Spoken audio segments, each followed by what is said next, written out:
זמנים יגיעו. בטח כפרה בסרטן.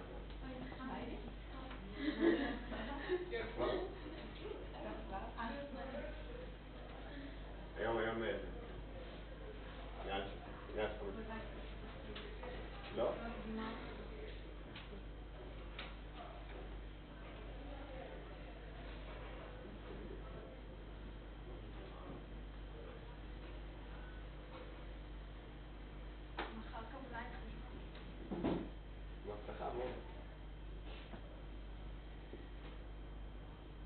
זה אומר שאני כף. לא. אין בקלוטיות.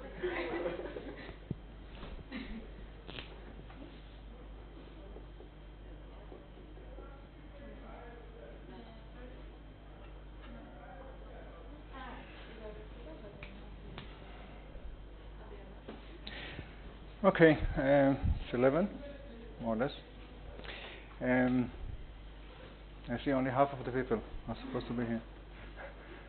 Is this the usual situation on Wednesday? No. No. I hope not.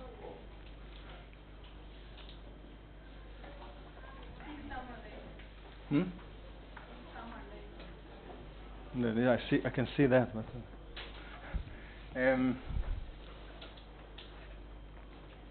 so I just want to. I got some questions after the last talk again, so I just want to have this picture again in your mind. So essentially, we know that the log likelihood of the sample. So before I go to the new topic of estimation, eventually approaches a distribution like this, where the mean, in the first case, it's a Gaussian centered around n d10, and you know what it is, and the other one is centered around minus n d01. Up to what is 0 minus 1 doesn't really matter. So these two Gaussians drift away from each other in a linear pace, and the whole idea is to, okay, so in the standard Neyman-Pearson case, we just have one threshold here, and then the error is essentially the distribution of the tails on the two sides of the threshold. In the Wald case, we break it into two thresholds, one here and one here, which we call A and B. And we put these two thresholds such that as long as I don't cross them, I keep increasing the size of the sample, and eventually, when they are crossed, let's say they crossed at some point, then these two thresholds are here, and then the error is reduced, of course. But then I showed, or we showed in Wald's theorem, so this is essentially Wald, this line of inequalities, that these two thresholds are actually inside two other thresholds, which are these logs of 1 minus alpha over beta and log of alpha over minus beta, which is further away. So these are these two numbers. And so the errors are decreased again because I'm cutting it outside this interval. So the probability of making an error is at least better than alpha and beta. But since there is this funny interaction between the two types of errors, because there is some small probability that a bad sample from here will actually cross first this threshold and then go all the way and cross this threshold. The time of deciding when I am in 1 or in 2 is actually not the same. You know that the slopes are different. Actually, you can show for yourself as a small exercise that the time of crossing the first threshold on average is of the order of d alpha and 1 minus alpha, 1 minus beta, and beta divided by t12, d01, and the time of crossing the second threshold is of the order, just the complement of this, d of beta and 1 minus beta respect to 1 minus alpha and alpha. So this is some sort of precision number. It tells me how much information I'm actually needing, divided by d 0, 1. So this is actually nice because it tells you that you need n samples, n times d. This is the information gain per sample in this decision. And on average, you need n1 of this type of information in order to reach this information, which is the precision of my goal.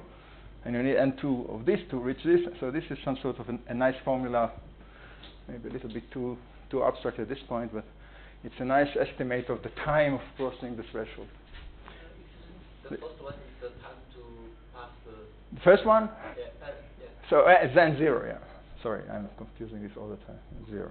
So essentially, there are 2 times. The time to cross the first threshold and time to cross the second threshold. And these 2 times can be easily estimated from these 2. So you see that I have this log of alpha over 1 minus beta and log of 1 minus alpha over beta that somehow appear here miraculously. And this will exactly appear here.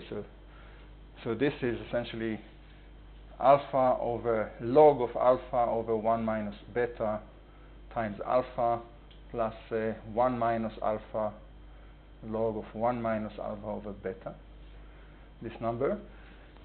And the same here, we're just reversing the orders of the alpha and the beta. And this essentially is the amount of information needed to be confident.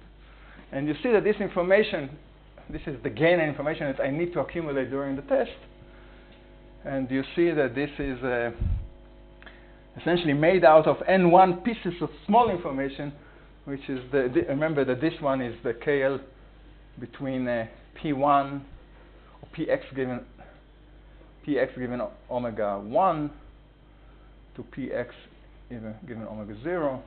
So this is the average information gain per sample in the first hypothesis, and this one is the other way around. D of Px given omega 0 to P of Ex given omega 1. So you see that in some sense, this is the amount of information I get per sample. And you need to accumulate n1 or n0 of them in order to cross the threshold. So this is really some sort of an information theoretic way of thinking about this hypothesis testing. And the whole idea of WALD is that I can put these 2 thresholds outside my original variable and only reduce the tails. That's it. That's something I just wanted to add because some people ask me about what did it actually see here. This is a nice How do you define D alpha 1 minus alpha? This D? Yeah. So alpha and beta are numbers between 0 and 1. Yes. Okay? So this is just a distribution, a binary distribution. This is another binary distribution. So this is alpha, we defined it as D, PQ, so alpha is P and 1 minus beta is Q. Which P and Q? What was which Q? Like you define Yes. So this is the P and the Q of the. So it's 2 binary distributions. It's the simplest possible KL. So this is just 2 binary distributions, and I'm just okay.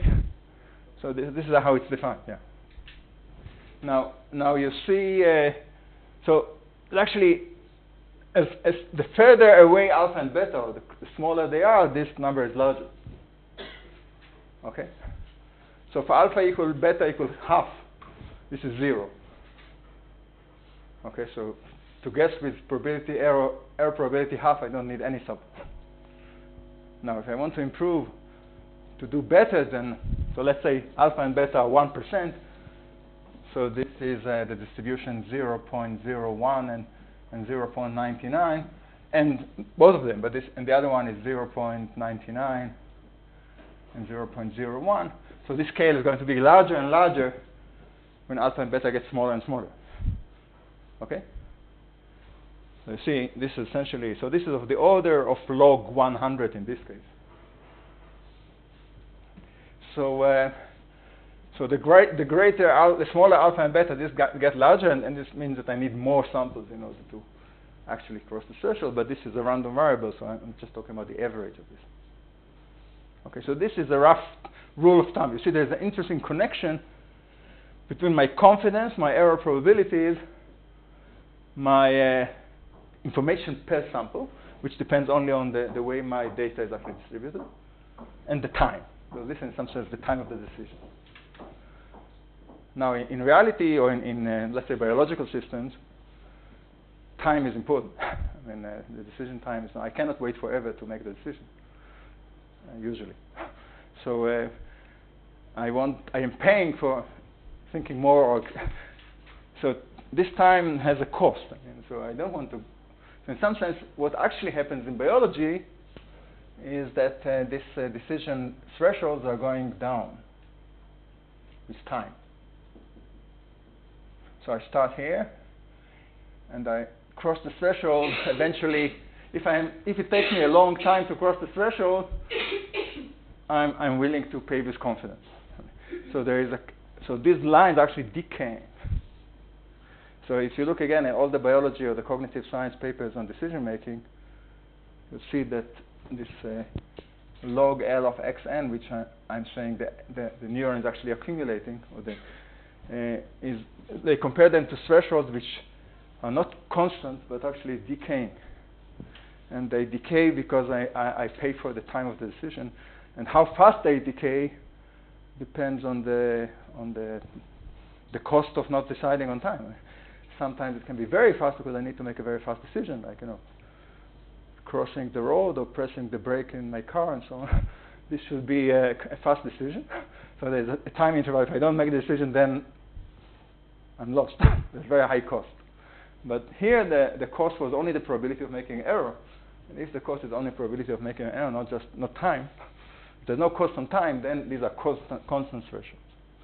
If there is a cost for the time, you'll see these lines. Okay, so this is something you'll see in a lot of cognitive science papers, including those I recommended of Mike Sheldon, who actually did a lot of work on decision making exactly under this kind of theory. And actually there are a lot of debates today actually in the literature whether this is actually the right model for cognitive decision, but this is the optimal model under our assumptions. Any more questions on this before I move to the next part of the course? The definition of the denominator there is the alpha log alpha over 1 minus b plus the other term? This one? Yeah. Here it is. This one? This one. It's 1 minus here. Yeah, okay. It's just the KL divergence between these two binary distributions. This is an exercise if you want. I mean, prove it. I didn't prove it. Yeah, because I showed you that the two thresholds are these two numbers. And now I'm just averaging it. So in the first case, there's a probability alpha that I get here and 1 minus alpha I get here. In the second case, it's the other way around.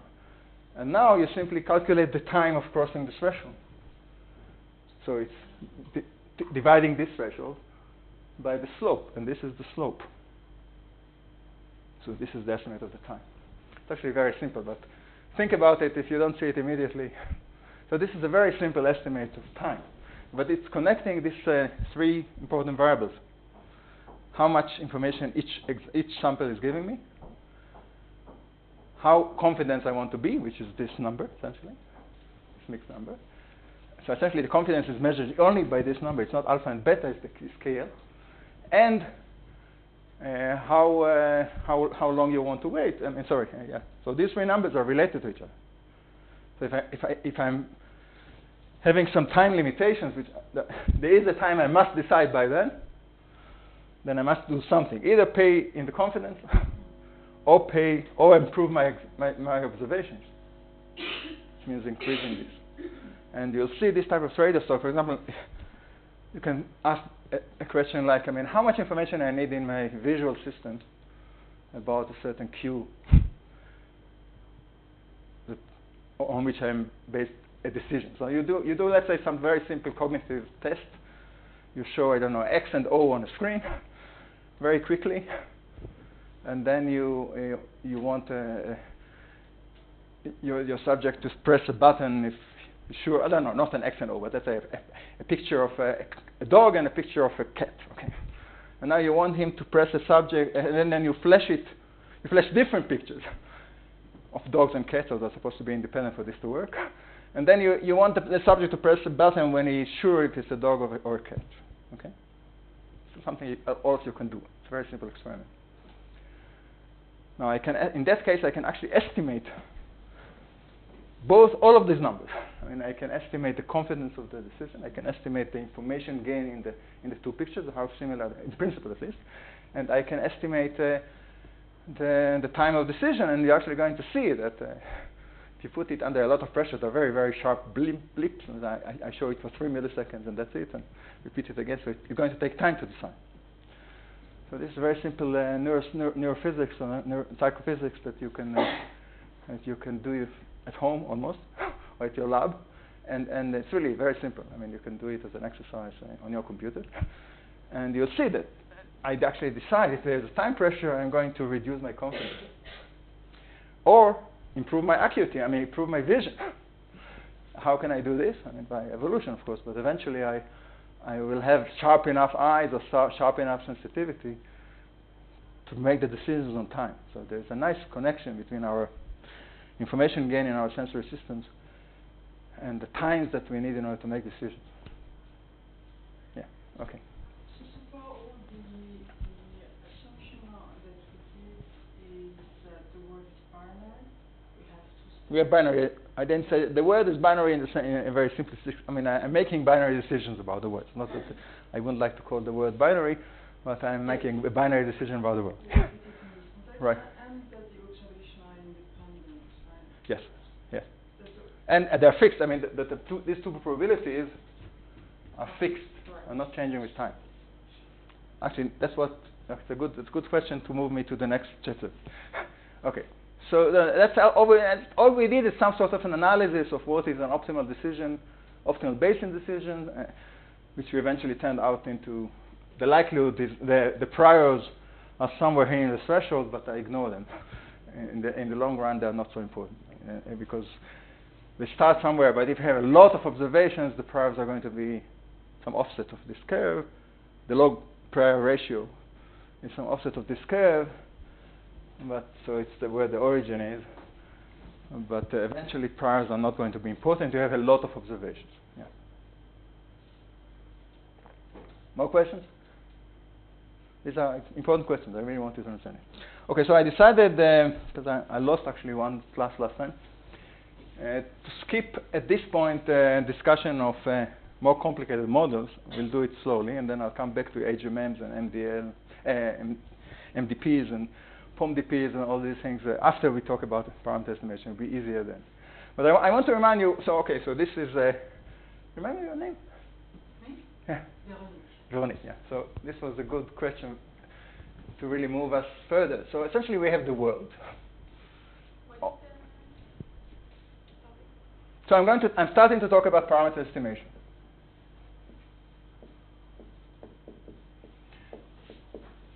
Or in more general, what we call model estimation.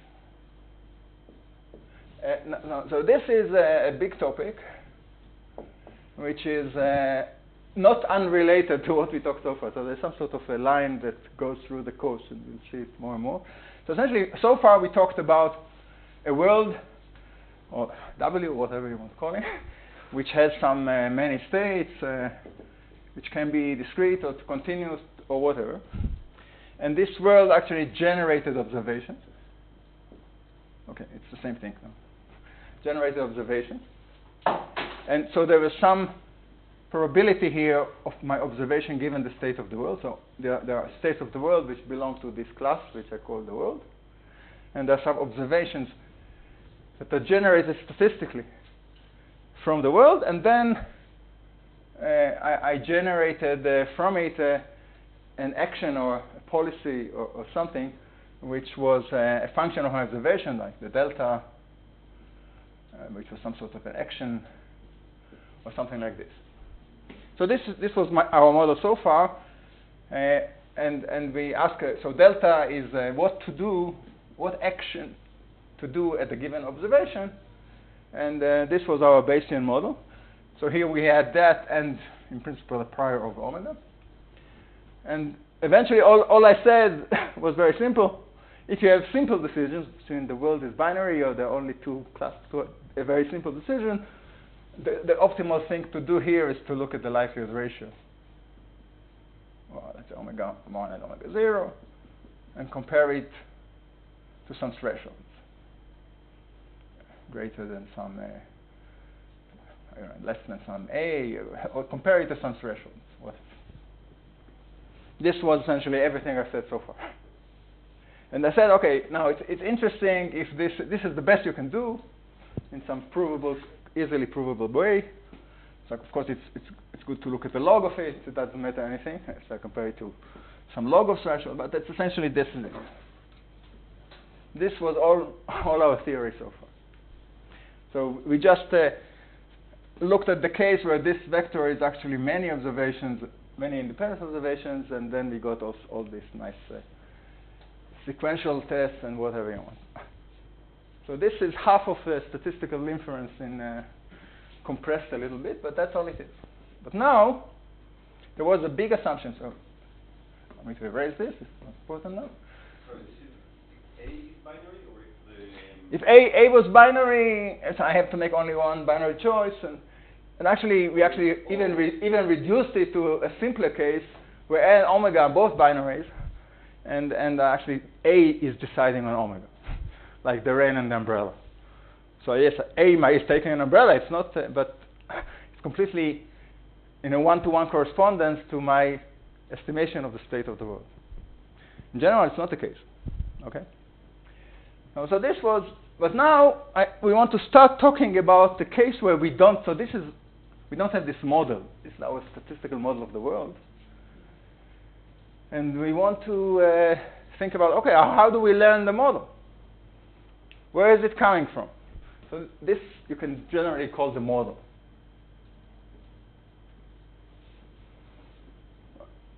So if it's God-given, I know the model, I'm fine. But in general, I don't know the model.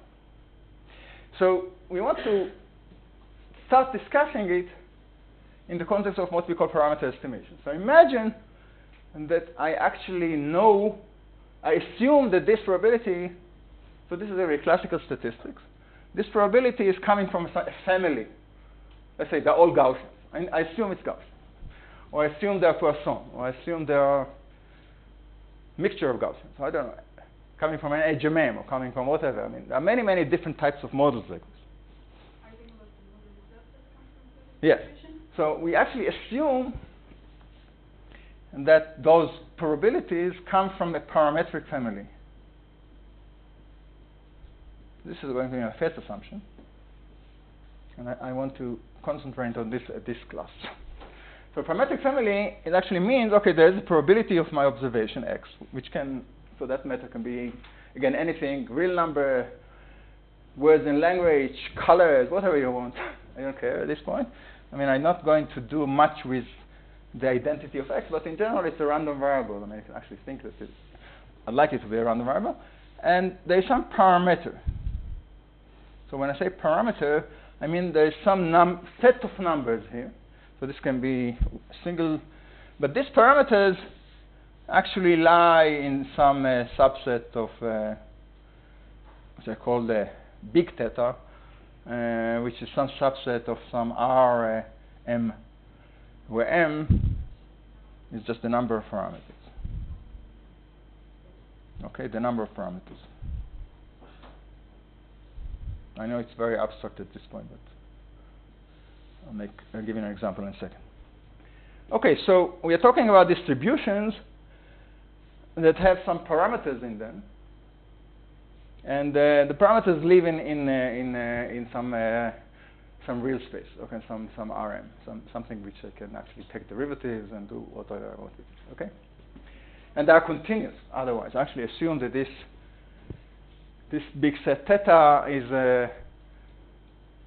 usually it's an open set, but it's at least continuous. So it can be, if I compactify it, if I make it a closed set, then I have to be. Then I actually include here all sorts of limits. Okay, so this is called a parametric family, something like this. And in statistics, sometimes we write it as p theta of x, because they don't like to think about theta as a random variable, especially the non-Bayesians, but that's the same thing. So this notation and this one, so when I fix the number of the parameters, I actually have a concrete distribution. Okay, and if I'm talking about densities, I mean, sometimes you write it like this. These are all the same things. Okay, so these are densities. We X is a continuous variable. These are probability distribution if X is discrete variables, and theta is usually continuous. So examples. Need examples? Without examples, I don't know. So for example, Bernoulli. Bernoulli is a parametric distribution of coin flips. Okay? So Bernoulli is the extension of coin flip. I mean, a coin has a probability theta and 1 minus theta. Okay? So theta of head and 1 minus theta of head. So this is a parametric distribution already, because theta can be anything between 0 and 1. Okay? So, but usually we ask a slightly more interesting question. What is the probability of having m tails or m heads in n independent thrown of a coin? This parameter, what is this? This is what we usually call the Bernoulli. It's n over m. Yeah, all together. Theta to the m, 1 minus theta to the n minus m. So this is something I hope all of you have seen somewhere. So this is the Bernoulli or the. So this is the probability of having m heads in n coin flips. And if the probability of one coin is theta and 1 minus theta. So this is clearly a parametric distribution here. There's theta here. And theta is usually, let's say, between 0 and 1. Okay. So this is a subset of R, a very simple subset of R, the interval 0, 1. And theta is a parameter. Okay. So this is a very simple parameter. You know a lot, I hope, about this distribution. Now, another example, Poisson. Okay. I hope it's written like this. Poisson is so. What is the probability? How do you usually define the Poisson distribution? Well, why is it so important? Yeah, so it's probability. I mean, Poisson actually himself, it was originally thought of what is the probability of getting a kick from a horse. Well, we're talking about the 18th century, but it was. So it's a random event which has some very small probability.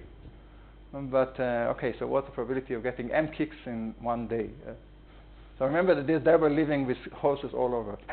so in some sense, this is really funny. That's the way Poisson thought about it. So there is a parameter lambda. And what is the probability to get m kicks in one day? If you walk with horses all the time, is something like this. So it was defined as e to the minus lambda to the m over m factorial. It's not really defined like this, but that's the way you should think about it. So essentially, there are always two types of things in such and lambda is the parameter here, which should be greater than 0. Greater. It's less strictly greater. Okay. So why is this true? Okay, I'm not going to get into the history of this distribution, but this is a certain class of. As you know, we actually in our world we don't care so much about getting kicks from horses, but we do care, for example, about spikes of neurons. And so this is the probability of rare events in some sense.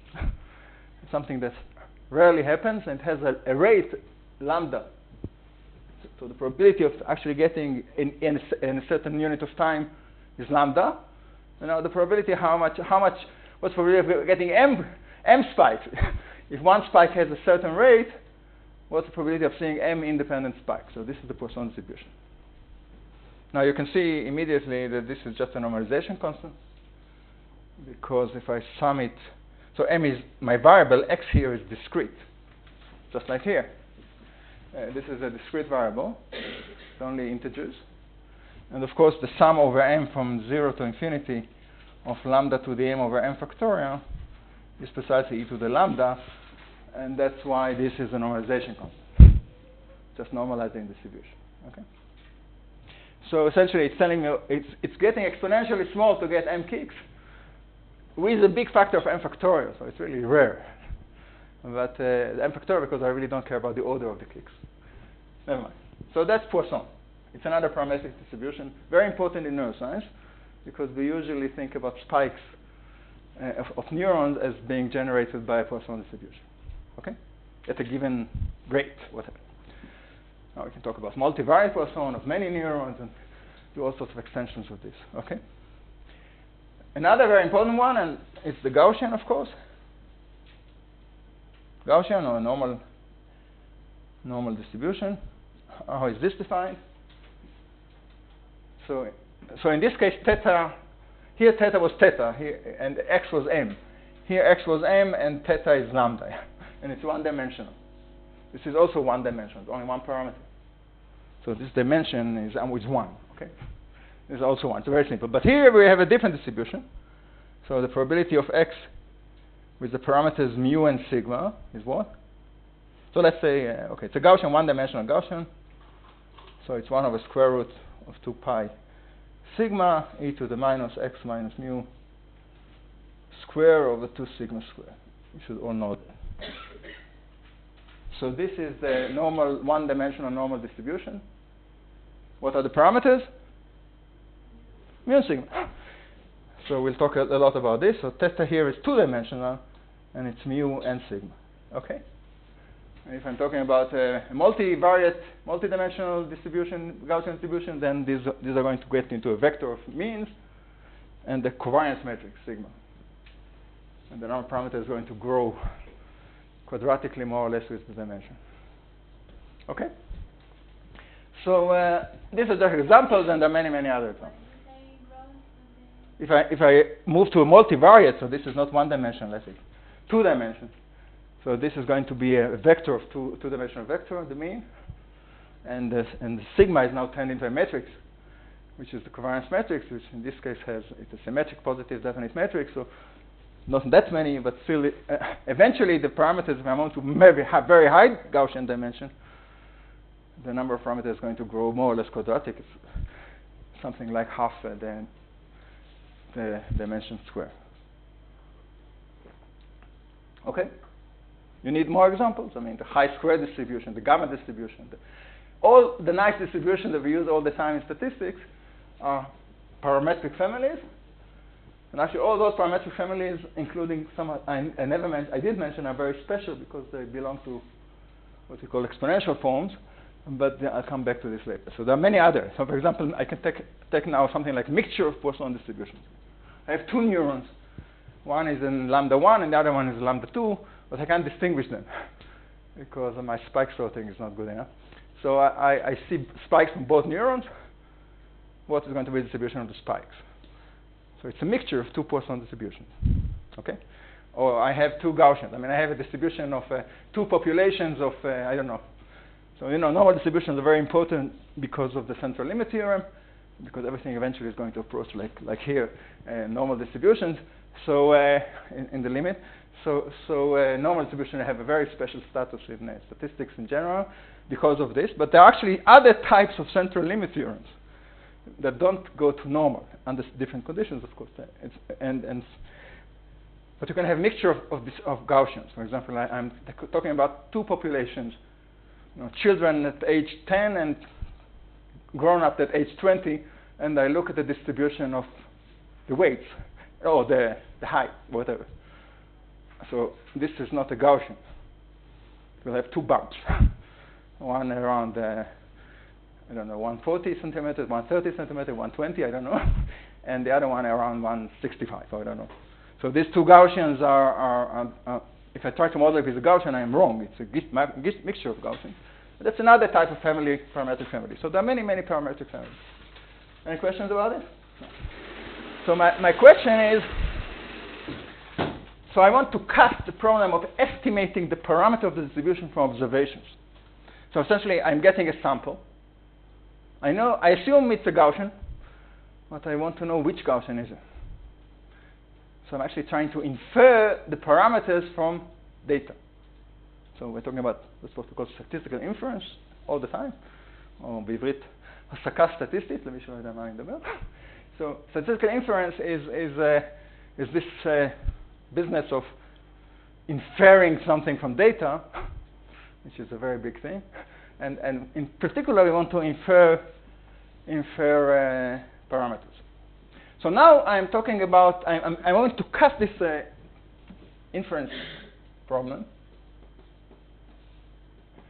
or which eventually I want to call parameter estimation, into the following problem. So there is a world out there which I call theta. So this is just like my omega. But now what I don't know is which theta actually generated my data. So I assume that this theta is generating samples. Let's call them samples like this. So n-size samples, and there's a distribution here, px given theta, which is my parametric family. So let's say I know that I'm starting to weigh people or something like this, and I assume there's a Gaussian distribution underneath. I don't know what it is. So I want to infer or estimate, as we call it, בעברית דרך כלל קוראים לזה או לשערך או לאמוד את הפרמטרים. שני המילים הם שתיהן גרועות, אבל המידה נשמע יותר טוב משערוך. טעמי, אבל זה לא משנה. Estimate, or guesstimate if you want. I want to estimate my parameters from the data. So my problem is I get a sample, and what is going to be my action in this case? I mean, what is comparable to this? It's the estimator. I mean, I'm trying to guess the parameters. So my actions in this language is give me your best estimate or your best guess of your parameters. Okay? So this is something I'm going to call theta hat. And it's going to be a function of the sample. My observation, just like here. So this is my model. And of course, if I'm a Bayesian, there's also a prior over the parameters, just like here. And there is this is the estimator. And this is called what they call the estimator. Okay? So the estimator or the estimation is a function of my data, which lies in the same space as my parameters. So it's a value of the parameters, which is going to be my action, compared to the action. Okay? So this is just like this. It's a Bayesian decision problem. Okay, so what is missing? Is it the decision problem? What was missing here?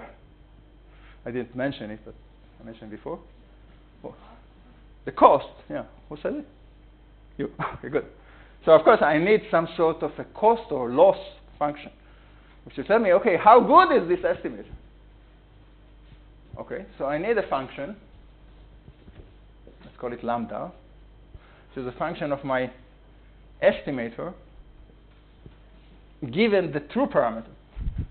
So this is going to be a notation. Sometimes we just put a comma here, but it's the same thing. So this is my cost function. It's exactly as in the Bayesian decision problem. So the only difference is instead of actions we have So originally it looked like a very different problem. It's a very different problem. No, it's not. Because if I have a parametric family, then I can cast it, write it as, and exactly the same form. I mean, here you had state of the world. They moved to the parameters. The observations are observations, just as before, from every set. I don't know what the parameter is, just that I didn't know what the state of the world is. Now I'm trying to generate a function which will tell me, or will estimate, or will guess, or infer, or whatever you want to call it, the state of the world or the parameter. Okay? So it's the same problem. The only fundamental difference here is that now I'm talking about real-valued multidimensional numbers. So it's not just delta ij or things like this. It's not just two states as before. So it seems like a very different problem, but it's a very similar problem. So what can be the cost? Okay, so I want theta hat. These are real numbers now in some RM. Okay, some part of some high-dimensional Euclidean space in general. So what can be a natural cost? I want theta hat to be close to theta. You tell me. Square error, yeah, great. So you see too far, but it's all right. So nobody knows the answer. So, for example, of a cost, I have what we call the square error. We're actually going to talk about the mean square error, and we usually call it MSE, or mean square error. And in this case, the cost is, I always like to think about it as conditional, but it's really a function. So for example, theta, the norm of theta minus theta hat square, the Euclidean loss, the L2 norm, L2 square. So which is essentially the sum over theta dimension I minus theta I square, normalized or not, doesn't matter, over the dimension, something like this.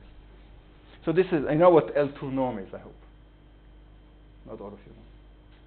So it's just the length of this Euclidean, if this is a vector in n dimension, and so this is theta, the first coordinate, the second coordinate, and so on.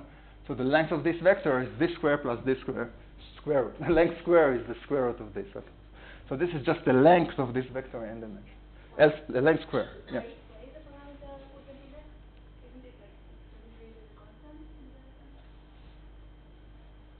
No, the parameter is not known. So this was, before in the general formulation we had the cost of action at the state of the world. Okay? Now here my action moves to the estimator, and the state of the world was to theta. So it's a function of these two things. Okay? And I think your question is theta belongs to Rn. yes. In general, this is a multidimensional thing, and I said that both theta and theta estimator belongs to this big theta, which is some subset of Rm. Okay. So here, for example, theta was 0, 1 in the Bernoulli case, theta was positive in the Poisson case, and mu and sigma, mu can be anything, any real number, and sigma was only positive number. Yeah. So this is half of the plane, and so on. Yeah. So now you ignore the data? So far, I did the cost. The cost never talked about the data. The cost talked about the action at the state of the world. Of course, I'm going to estimate it from the data. Yeah, that's the whole point. But I'm talking about the cost now. Okay? Sorry. How can you possibly know the square error if it depends on data? So, and that's what you're trying to estimate. Well, it's about time that you know that in mathematics we can assume things without having them. I mean, so I call it theta. I want to minimize this. I'm going to ask, okay, okay, I'm going to minimize the risk. I'm going to minimize the cost, and which will give me an estimate of theta. But there is theta, okay? Theta is out there. The world was generated, the data was generated by some theta. So theta exists. I don't have it, I don't know it, it exists. Just that I didn't know the state of the world. But I still can call it theta. You can give symbols to things which you don't know. That's important. That's the first class in algebra in, I don't know, Kita Tet. I mean, you call things X without knowing what they are, okay? But they're still there. I can call it X and solve for it, okay? Just as we do in mathematics all the time. So I call it theta, and now I'm going to estimate it, okay? You note it as the dependency, but it's not probability. So this is my notation. It's a function of A and omega, but you should think about it as A conditioned on omega. So that's why I like this notation, because in many cases it helps me remembering things. In general, actually, in Amir's notes, for example, you're writing it as a comma, and nothing bad happens. I think that this notation is actually clarifying that one is assumed, it's conditioning me, and the other one I'm going to see from the data. Okay, so this one is called the mean square or the least square. I want to minimize this cost, which means I want an estimator which will minimize this distance. Okay, what other types of errors you may want to have? So usually, okay, so there is another one, which is very important. And remember, in this case, we had this very nice lambda was 1 minus delta ij, if you remember, or 1 minus delta. So it's going to be high if theta is equal to theta hat, not equal to theta hat, and 0, let's say, if it is equal to theta. So I would write something like lambda theta, theta hat. I will mix this. This is the same thing. I sometimes write it as a comma, sometimes as a condition. Doesn't matter. So, for example, I would like to have something like 1 minus delta theta, theta hat. This is nice because I know already this wasn't important. The only problem with this, what's the problem? Then delta theta theta hat, theta and theta hat are real numbers. What is it? So it can't be just 1 and 0. It doesn't really work. So it's not like Kronecker delta. I need an extension of it, which for physicists is a very easy thing. You just write theta minus theta, and you call it a delta function. So this is what we call the Dirac delta function.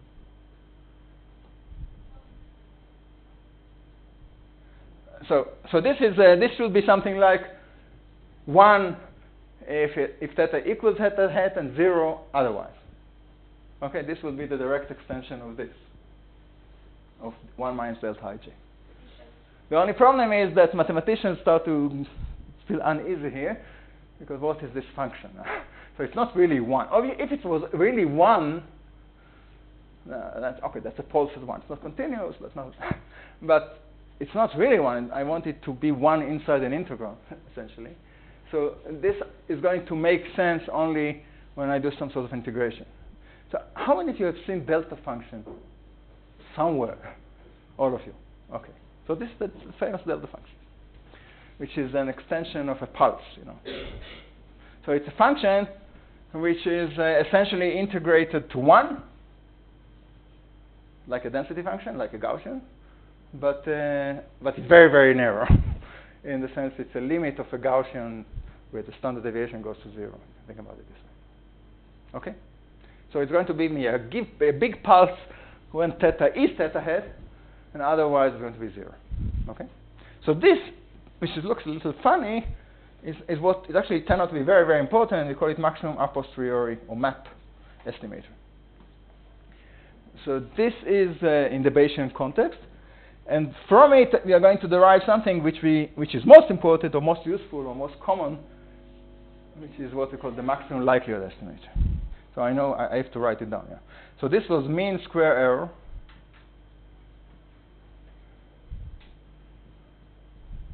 This is maximum a posteriori. A posterior, which is not exactly English, but never mind. And this is the maximum likelihood. So I'm going to talk about all these things right after the break, as we say. Stay with us. Okay. Sorry? ML? No, it's not the same. It's going to be derived from that, and I'm going to show you how. Yeah.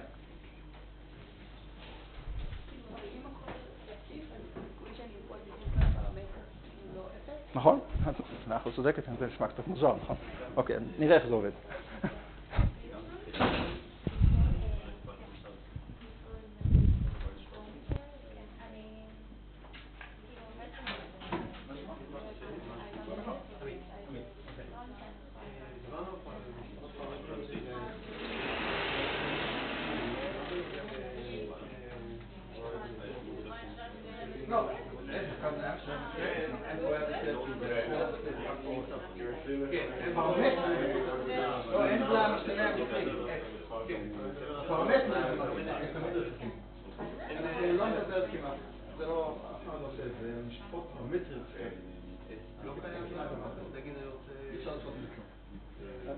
כאילו אני אומר, יש לי כמה גרשיים, אבל לא יודע כמה.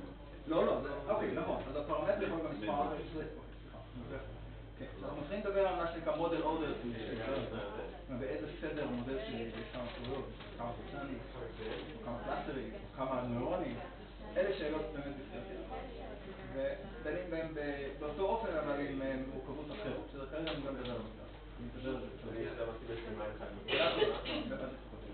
יש בהחלט במודלים פרמטרים, המספר הגאוסיאני, אם אני לא מניח אותו כידוע, אז יש לי בעיה, כי אני לא יכול לטפל בזה בשיטות מסתכלות.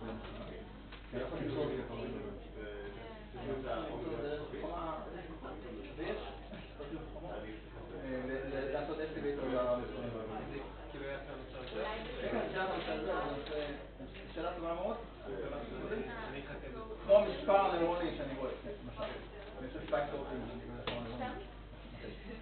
קלאסטרים יש בגודל, כמה סוגים של אוכלוסיות. אלה שאלות מאוד חשובות. הסיפור נעשה מאוד מורכב, כי אני לא יכול להשתמש בשיטות קלאסיקות של estimation, שאני הולך עכשיו להראות. אני עובר בעצם בצורה לא רציפה ממשפחה אחת למשפחה אחת. ולכן קורה שם משהו של מעבר חד. Oh, it's good. I just like for my peace of mind. Yeah.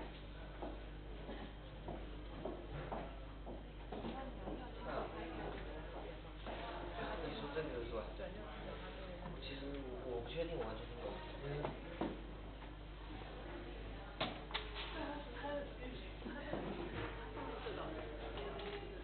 这个是我们之前学的，这个是我们之前学的，其实这个是这个其实是这个是放出来的，这个是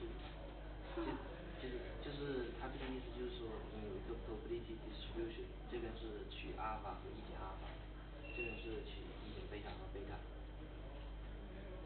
然后这个 D KW 就是这两个 distribution 的 bit， 然后看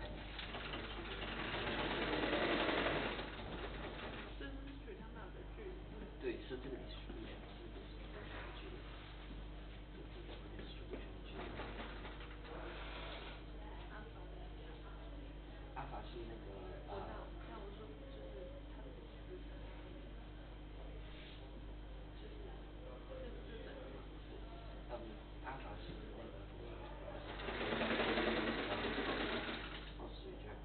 所以是应该是00，但是预测成01了，对吧？应该是但是就是应该是0，但是预测成1了，对吧？然后这个是正确的，然后这个是贝塔是那个是1的，但是预测成0了。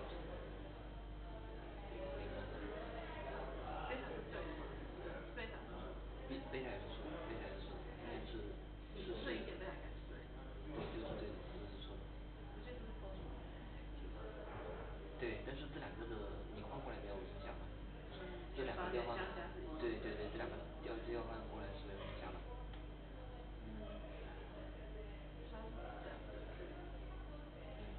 你想什么？为什么是这个错？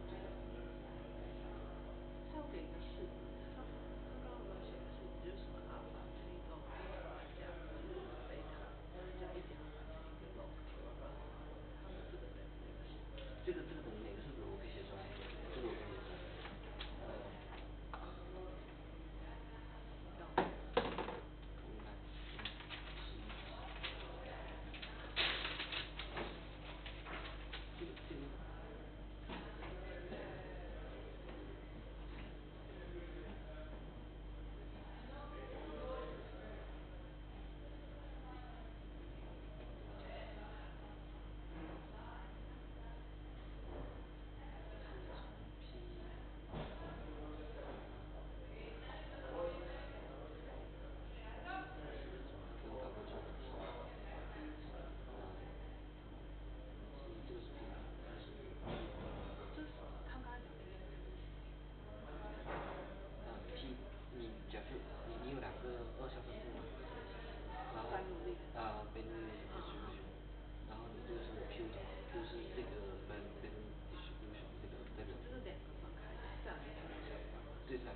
Okay, so let's start out with就是这是一个 probability 的乘以因为不知道这个地图跟你说的这个地图。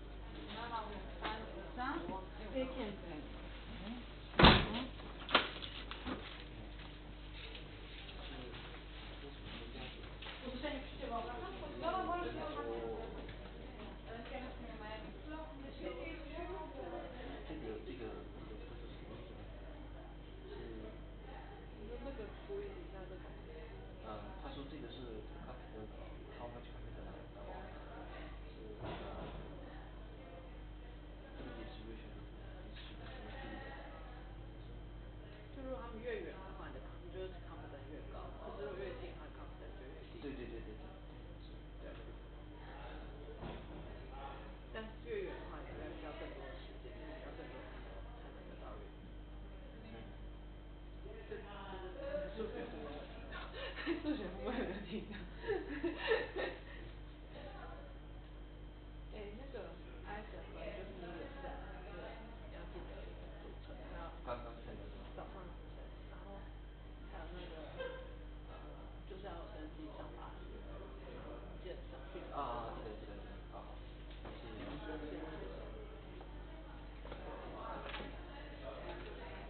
Okay, so לא ניתן לכולם להיכנס.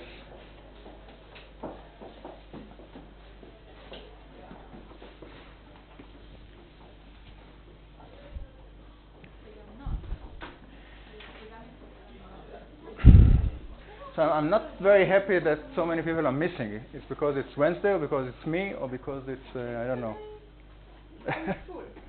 It should be. It's not full. Anyway, so I urge you really strongly to read the notes before the class. It will save us a lot of time, because everything that I said so far is written very, very nicely in Amir's lecture notes, and also in the Hebrew book. And if you read before the class, it's infinitely easier to teach. I mean, I see too many faces that are not quite with me, and that's why I go very slowly. But it's not good. We are slowing down. So I need to. I really want you to prepare to the lecture. Try to read, at least try. I mean, if you have questions, of course, this is very good. But try to read the lecture notes on estimation. That is the second lecture notes of Amir, as soon as possible, because this will be much easier. Okay, so I'm going to show you what actually happens. That's another one I wanted to mention. Just as we take here the L2 norm, which is the Euclidean distance, which is essentially the length square of the vector in n dimensions, we usually also talk about the L1 norm, which is going to be just the sum of the differences over the dimensions at absolute value. This is not as nice as this one, because it's not so easy to take derivatives, but it's very, very important. It's called the L1 norm, and actually in principle I can take any P norm, and they all have slightly different properties. Okay, so what happened in the MSE? So remember, what is the Bayesian prescription? It's to calculate the total risk and minimize it. So essentially, what I have to do is to calculate the risk of an estimator, which was just as in the Bayesian case. So I just replaced delta with theta hat. So it's the estimator is actually a function of the sample, and at this point, or the data. So the data again, in this case, the data is a sample of size n. So we call at this point it's a sample IID sample of size n. So this is my, unless said otherwise, this is what I assume now about the data. I get an independent n samples from the distribution. Okay? And now I want to calculate the total risk. So what was the risk in general? So it was the integral or expectation over what? Or everything. I mean, of the cost. So but usually we write it as let's write it as an integral just for simplicity, but it's the sum or integral, as I always say, sum over x or integral over x, or just an expectation with respect to x. It's all the same. Of what? Of p of x times what? Times the conditional risk. Okay? The conditional risk was the conditional, in this case, of theta hat given x, so it's xn, yeah? It's the samples. So it's the conditional risk at a given action. So it's I mean, the conditional, it's the action at this x multiplied by p of x given omega. Remind you this? So I'm writing here actually lambda of theta hat of xn at a given theta times the probability of theta given xn.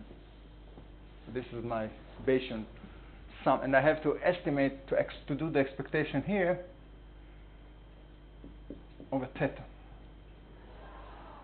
So you remember, this was our conditional risk.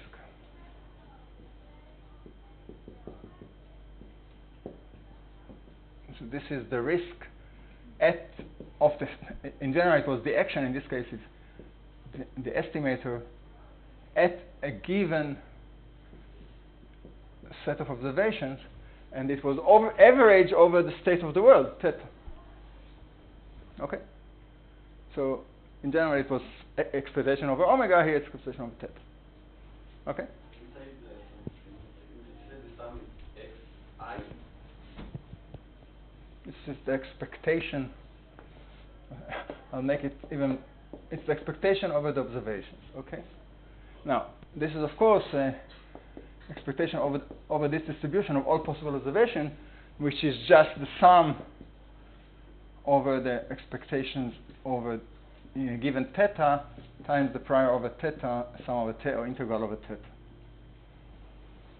So this is what it is. So this is the joint distribution of x and theta marginalized with respect to theta. Okay, so this at this point this should be completely obvious to all of you, but it's not. All right, so let's write the conditional. This is the conditional risk. This is the total risk of the estimator, and this is the conditional risk at a given observation, and the observation again is a sample. And so my prescription, the Bayesian prescription, is minimize the conditional risk with respect to all the possible actions. But in this case, the only thing that I really want is to minimize the cost and to find the action which minimizes the expected cost. Okay? So in this case, I want to find the estimator which minimizes the expected cost. So this is my general prescription. Just the classical, the same as before. So now let's start with the MSE, or the MSE or least square. At this point, it's the same thing. It's not exactly the same thing. This is the mean square error, as you call it, the mean square cost. So in this case, as I wrote here, the cost is just a square error. So let's start with the one-dimensional case, just to make it essentially the same thing. So this R of theta, R MSE of theta hat, given the sample, is essentially the expectation. So again, the expectation with respect to x sample of. So what I should write here is this. I have a question. Yeah, just a second. Let me just finish it. Square times p of x of the data times the likelihood, but this is not what I want here, so I have to multiply by p of theta and divide by p of x. Okay? Yes? Because the risk doesn't depend on the data, on xn, right? Because I average over all xn. No, okay, you're right. It's not a function. I should write it like this. I just want to make sure. Yeah, you're right. This is a notation error, just to make it clear. Theta hat is a function of the data, but and this is a functional of the strategy for all the data. Yeah. So I'm really wanting to estimate the expectation over all the x's. Without this expectation, the first one, so this E is not new to you. This E for expectation it's saving us a lot of writing sums and integrals and things like this. Okay. Yes. What is the expectation of theta code? So I don't know. This is the expectation of the theta. It's written. I have to. Yeah. So this is an integral of all thetas. Okay. So an integral to the. Yeah, because I put already the density here. The line below. MSE. Yeah, I forgot the integral of the theta. Yeah. All right. So expectation over xn and integral over all theta. Now I'm going to use integrals all over the place, but don't worry about them. And we are not going to actually carry integrals like this in most cases. Okay, integrals is just like writing sum or whatever. Okay, if you're afraid of integrals, don't. Now, so this is it. This is the expectation. This is just the expected risk in this case. And what I want is to minimize it. Now remember, so I wrote it as a base rule here. This does not depend on theta. This depends on theta, and this depends on theta. So you know, just for the So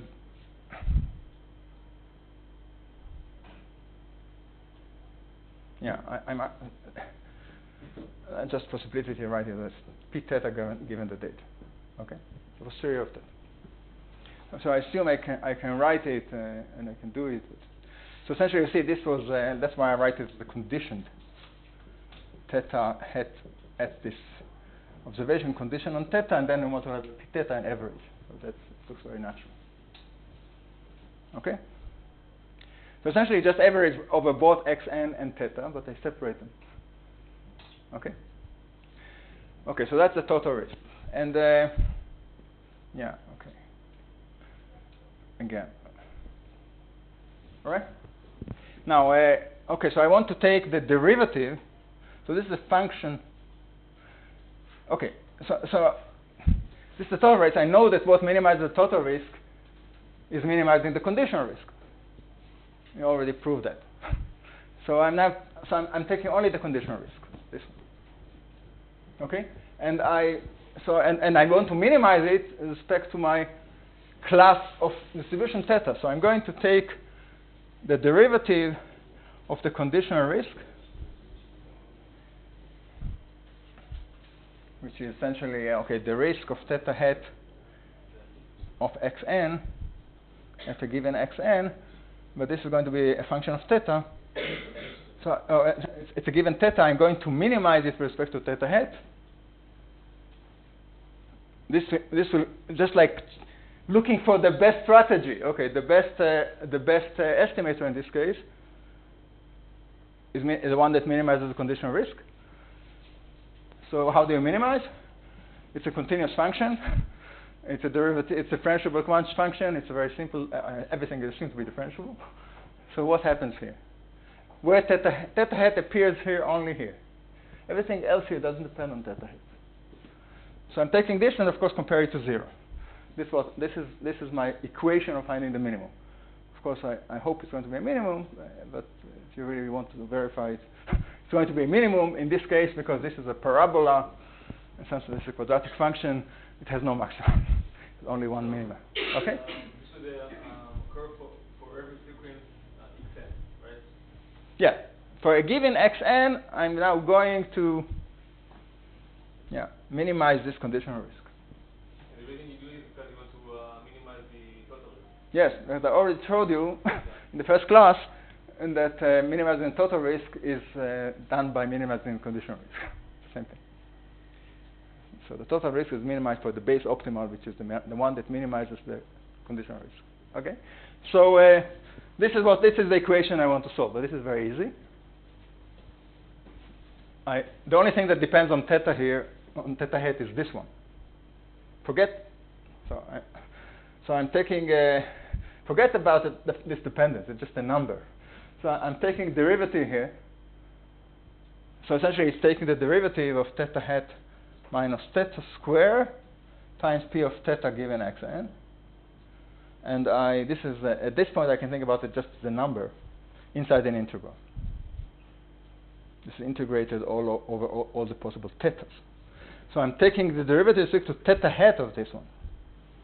But since the integral itself, the boundaries don't depend on the estimator, that's an assumption, which must be true. Otherwise, you have a problem. And this does depend on the estimator. So I just take the derivative inside and take the derivative of the square. Okay, what is it? Theta hat minus theta squared derivative with respect to theta hat. Altogether. What is it? 2 times. It's 2 times, yeah. Okay. So this is 2 times this. It's the same integral. It's 2 here. Theta hat minus theta, p theta. Okay? This is just the derivative of square. The derivative of x squared is 2x. Okay? The derivative of 2 theta minus theta hat squared with respect to theta hat is 2 times this. But this should be equal to 0. Yeah? Okay? So now I have an equation for theta hat.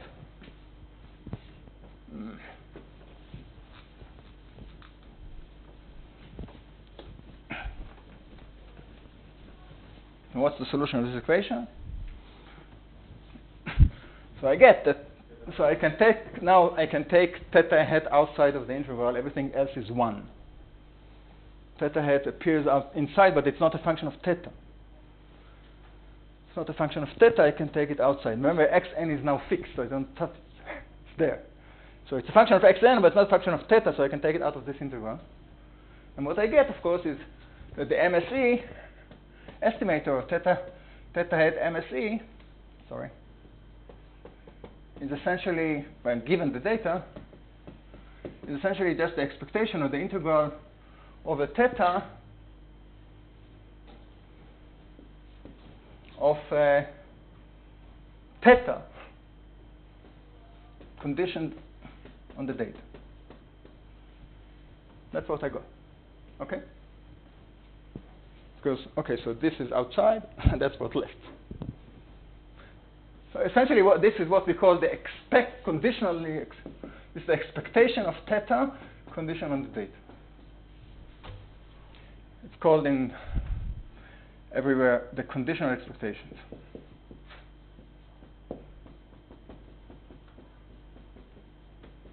That's a very important notion. You see it everywhere. So this is the expectation of theta conditioned on my data. And this I can do because in principle I know this. I know this even though I don't know theta, average of all thetas. I know this because I know I have the parametric model. I have P of x theta and I have the prior. And I have P of theta. So I know this. You see that it depends on the prior, which sometimes people don't like. But this is just a conditional expectation of theta. Okay, so this actually makes perfect sense.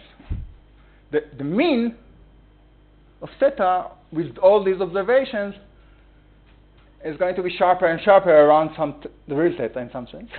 You're going to see it in practice.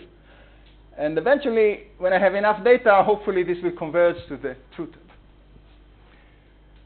But you see that the mean is the thing that minimizes the square distances. You know this, I hope, from other places.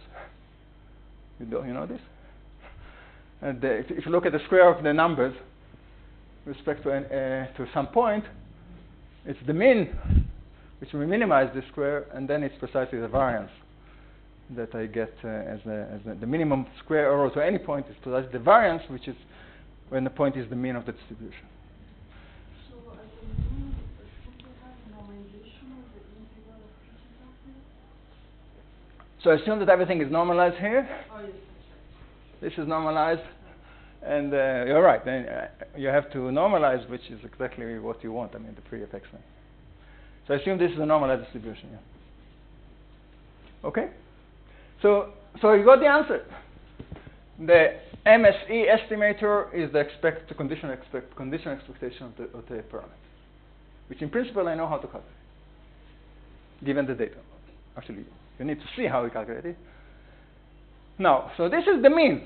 This is just the standard mean over all possible thetas. Now, this is a good estimator. It's a very common estimator. It's used in many, because minimizing the square error is often related to minimizing the energy or minimizing other things that we care about. So it makes perfect sense. It's not the most robust thing. So some people, what happens if you use the L1 norm? Yes. I want to make sure. I erased it. Yeah. So we integrate the derivative. Yeah. So the P of theta given x. So you just move it to the other side. No, so only this is the variable. Theta hat. So I'm taking the derivative with respect to theta hat, not theta. That's important. Theta hat appears only here. Everything else is theta. I don't change theta. I take the derivative with respect to theta hat, with respect to my estimator. And that's why I get this 2 here and nothing else. 2 and the linear. And then I simply equate this to 0 and see that this is 2 times the integral of the expected value of theta, but multiplied by 1. because it's normalized, times the other number, on the other side, minus the other number, which is just the expectation. Okay, so it looks very strange, but actually very natural. Now, if I take L1 norm, for those of you who actually understand what I'm talking about, and then I'm actually getting something else. It's not going to be the mean. It's going to be the median. Okay? Because this will be minimized when the two integrals from this and to this are the same, which is precisely the median. So with the L1 norm, this is sometimes called the L square, the L2 estimator. So the estimator with L1 is actually going to be the median of theta. So median, which means it's the theta for which the area, so this is theta median, I don't know how to write it. Theta median, the area of this p theta given xn of this is equal to this area. Now the mean and the median are not the same.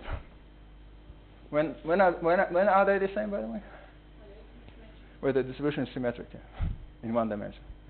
In higher dimension, median is tricky, but in one dimension, if the distribution is tilted, is not symmetric, then the median and the mean can be very different.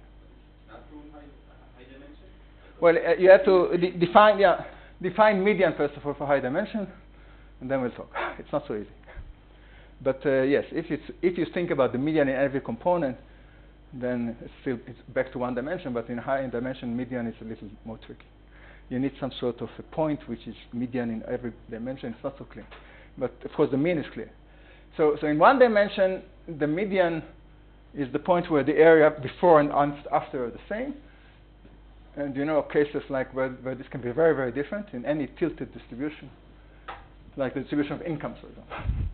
Distribution of salaries, it looks like this. Okay, with a tail, most people get very little, and some people get very, very much, and this is a highly distorted, not symmetric distribution. So there's a big difference in the mean income and the median income,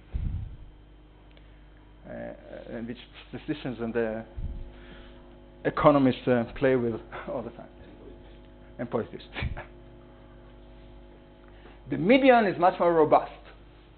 So the median doesn't depend on the tail so much as the mean. So usually, if you're a socialist, you want to take the median, not the mean, because this is going to take into account. It's not going to be affected by those people who can be a very long tail, but very small people. But so the mean is going to be shifted here, and the median is still going to be low. So if I define the mean income here and the median is here, I say, okay, everything below the mean should get some compensation. Instead of the median, I usually include a lot more people with the median than the mean. Okay, remember that. Yes. Can you say again why it's the median? Because in this case, the minimum is going to be, this is just an absolute value here. No, this is just the maximum value here. So it's going to be, I want to minimize the negative. So essentially, this is just going to be 0, this derivative, where the integral up to the estimator is equal to the integral from the estimator. Okay?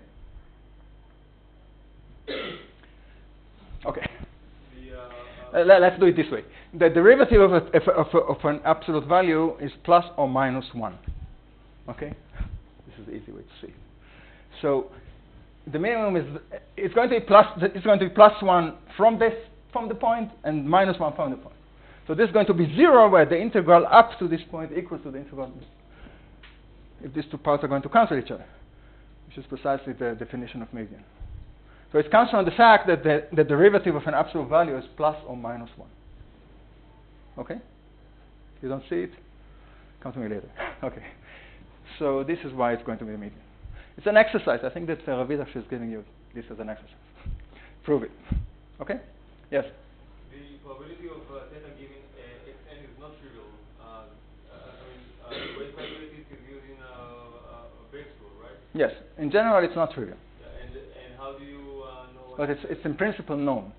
If I know p of x and theta, given theta, and I know P of theta, and I assumed IID, then you can write. Okay, but what do you know about P of X?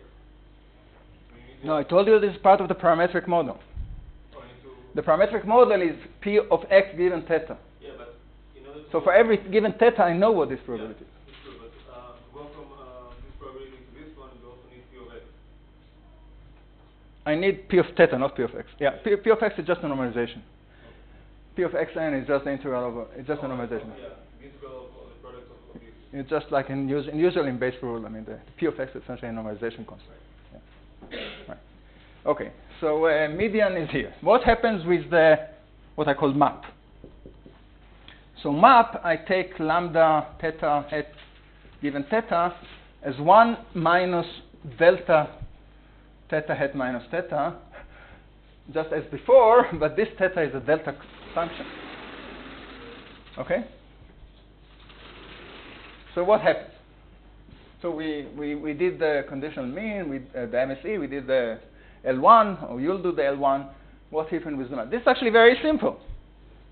So I put here, instead of square, I put 1 minus delta.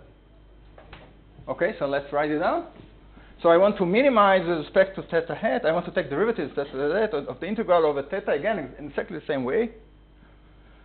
But now I write 1 minus delta theta hat minus theta.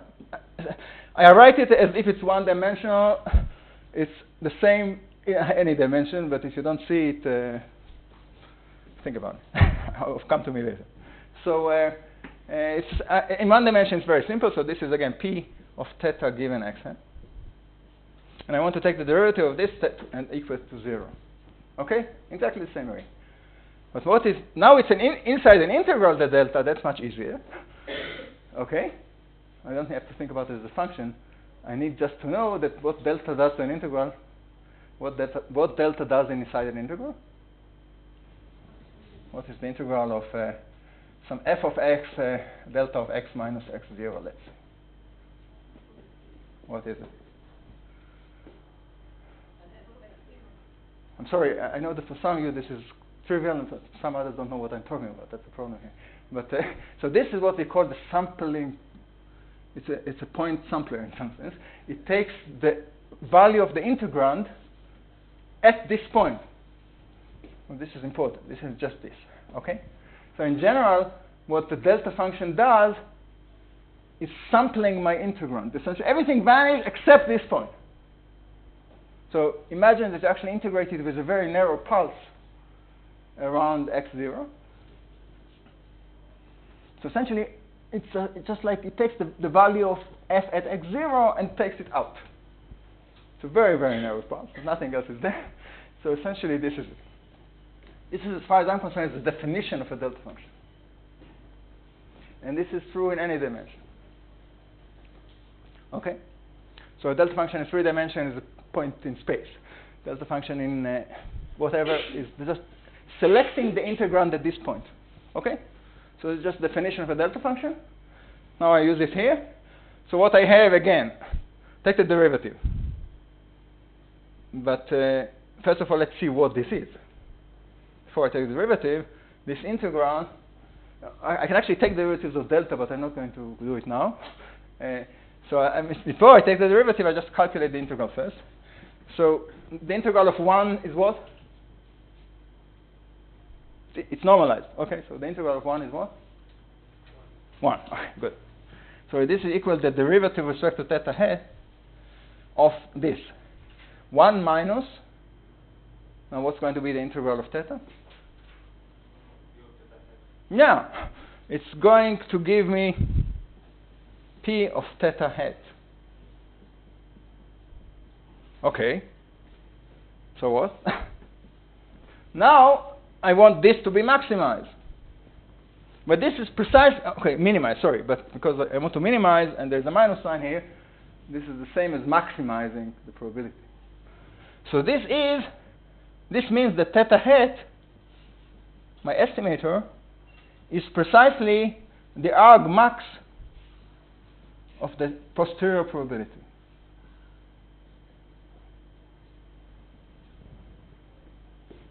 because, okay, that's what's written here. I mean, the one that I don't care about the one. Take a derivative, it's going to disappear. And this one, I'm just taking the point where this is maximized because of the minus. So this is why it's called maximum posterior, maximum posterior, or whatever, a posteriori, because it's actually the one that maximizes the probability of theta hat. Okay, so this is exactly the map. Okay, so theta hat maximum posterior is the argmax of the probability, the posterior probability. Okay, you're going. I want to show you an example, but before I show you an example, you're going to see many examples from Ravid on Monday. Or please read the notes. I simply don't want to spend time right now on an example, but it's very important as an example. For example, in the case of Bernoulli, okay? So the maximum posterior is going to, what is the maximum? Okay, so let me do one more line. Okay. So this argmax, I can play a little trick, or not a little, very. So this theta hat map is the argmax of the probability, but it's also the argmax of the log probability, okay? Because log is a monotonic function. Yes, I still have time. So, so this is the argmax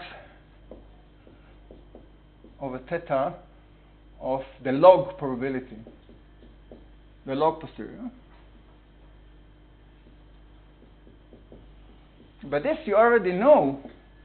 This is the argmax of the log likelihood.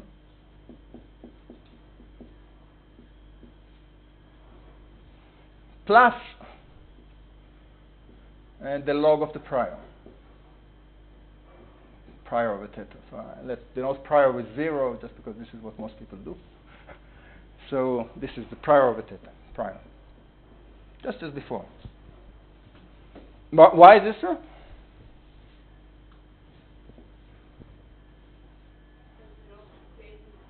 Yeah, I'm using Bayes rule, and I'm using the fact that the denominator P of xn is independent of theta. So I don't care. When I take derivatives, the maximum doesn't depend on it. Essentially, I take derivatives only of things that depend on theta. I don't care about things that don't depend on theta. They fall out. Okay? So this is the same as this. Now, okay, so the maximum posteriori seem to be made out of two terms. One is the prior, the maximum of the prior, and the other one is the maximum of the likelihood function, of the log likelihood function. Now remember, if I have IID observation, that's what I assume now. So this is a product. For any theta, it's a product. Okay? So the log of 8 is what? Is a sum. Okay? So this, in principle, is summing, is growing with n. Or it's a log of numbers which have the same distributions. And it's the sum of log of numbers that have the same distribution. So it's going to grow up, as we know, like square root, like order n times something. So this term is going to be, eventually, this is of order n somehow, and this is of order 1. I mean, this is constant. It's not changing with n. So this term, the log likelihood, is going to be much larger eventually. Unless this is 0. If my prior is as 0 somewhere, then it's a problem because this is going to infinity. But 0 prior, or minus infinity, so we assume that our prior has no zeros. 0 prior means, okay, this will never happen. This value of the parameter never happen. But of course, we can't say that unless we. So this is just like restricting the space of the parameters to a smaller space. So this has no zero. So this has some constant. So this prior is tricky. I mean, if I actually want to calculate the maximum posterior, which is what the Bayesian approach tells me, I need to know the prior. And that's exactly why many statisticians don't like it, because those priors seem to be arbitrary. Where do I take the prior on the parameters? Okay, so Ravid is going to talk a little bit about it on Monday.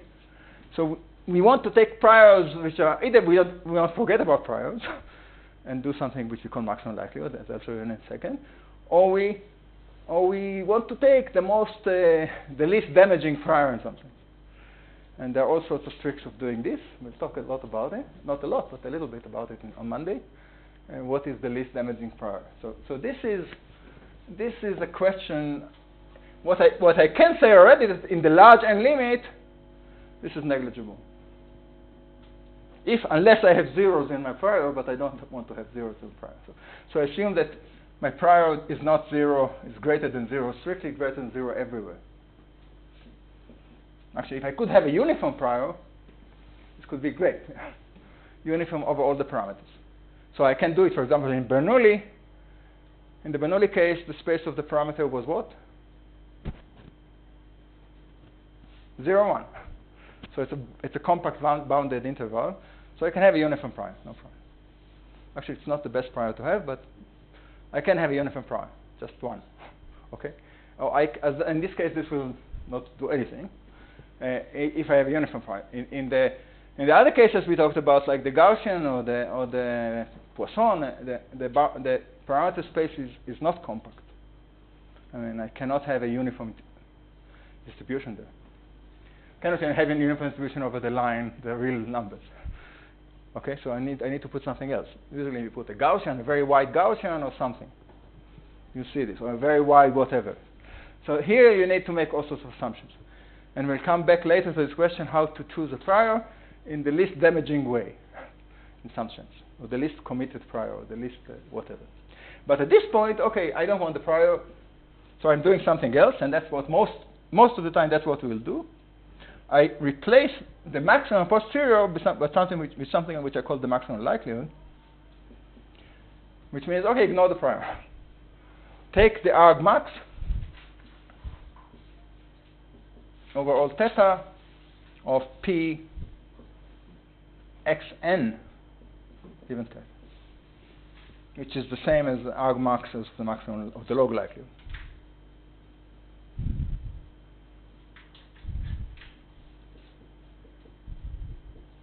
Okay. So now at this point, in my notes I should give you an example. So the simplest example is, let's say, estimating the mean of a Gaussian from a sample. This is something you'll do in the exercise in detail, but you all know what it is. If I have an independent samples, what is my best guess of the mean of the mean of the sample? So the first example, which is easy to see, for example, if my distribution x is a Gaussian distribution, actually we usually denote it as a normal distribution. Let's say with some parameter mu and some sigma. So this is just a quicker notation for the Gaussian. Okay? Normal distribution is mu and sigma. And let's say that sigma is known. Okay, no, let's say it's 1. Okay, I know it. So the mu hat, or the maximum likelihood estimate from a sample of the mean. So I'm giving now a sample xi, all distributed according to this. N of them is going to be exactly, as Noga said, or who said? Yeah, someone there. It's going to be this. The mean of the sample. Okay? So this the sample mean is the maximum likelihood estimate. It's actually also the posterior. It's also the MSE estimate. In this case, it's also the median. In all these cases, this is the mean of the Gaussian. It's very simple. So this is an example. In this case, you can prove it yourself. It's not so hard because that's the idea of the proof. You see immediately the log of the probability is going to take out the square from the exponent, and then you simply minimize the square again, and the square, as we already know, the minimum of a parabola is in the center of it, in the mean. So it's going to be the mean. So the minimum likelihood and the maximum likelihood. And the MAP are Maximum a posteriori and maximum likelihood. and the equal only if the prior is symmetric? Well, it's equal if I can ignore the prior. It can be symmetric.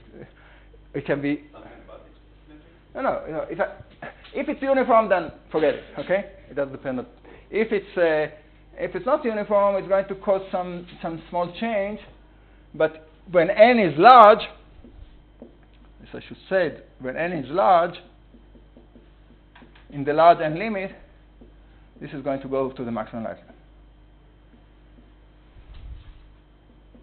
Why? Because this is going to dominate it. This is going to be much larger, so this is not obvious.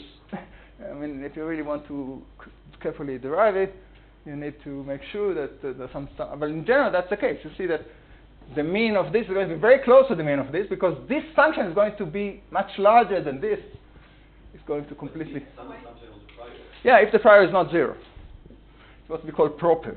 No, but that's enough? That's enough. That's enough for the maximum posterior to go to the maximum left. So why would you use the math? Because some people care about priors. If you have a good reason to care about the prior, use them up. I mean, Okay, because do you know anything about it? That's what you care about? you know about them, or you are a religious Bayesian, which means that you really want to take into account your prior knowledge. In some cases, it's important. For example, if you send a paper to a conference and anonymously you ignore the priors, and actually, when you know the author, usually it helps you to evaluate the paper. But that's okay. That's an example of priors are important. But I'm sorry, that's just a joke. But it's not a joke. Priors are what you know before you see the evidence. And in some cases it's very important. And actually there are tricks of estimating map. Amir Globusson, for example, has done a career around it in a very large models like Bayesian networks and things like this. We'll come back to this. But so in some cases priors are very important. But in most of statistics, 99.999% of the times maximum likelihood is what you really want to do. It's good enough. Now it's much simpler because you just need the likelihood. This factorizes. This is something you can easily calculate. Okay, so this is just an example. By the way, you know what is the estimate of the variance of a normal distribution? The maximum likelihood estimate? No. So the maximum estimate is actually, as you can show and you will show, is 1 over n times this, and that it depends very much if I know the mean or I don't know the mean. If I don't know the mean, then it's xi minus the estimate of the mean square. But this is wrong. This is what we call a biased estimate. So okay, so I don't have time. But okay, so now I want to actually talk a little bit about properties of an estimator. So what do we actually want from a good estimator? I know I don't have time. I just want to tell you what I'm going to do next Wednesday. Yes. No, this is the maximum likelihood estimate, but it has a problem, as some of you noticed. And this problem is that it must be called biased. But before I tell you what bias is, I just want to define very quickly 2 or 3 properties of estimators that we really want to have.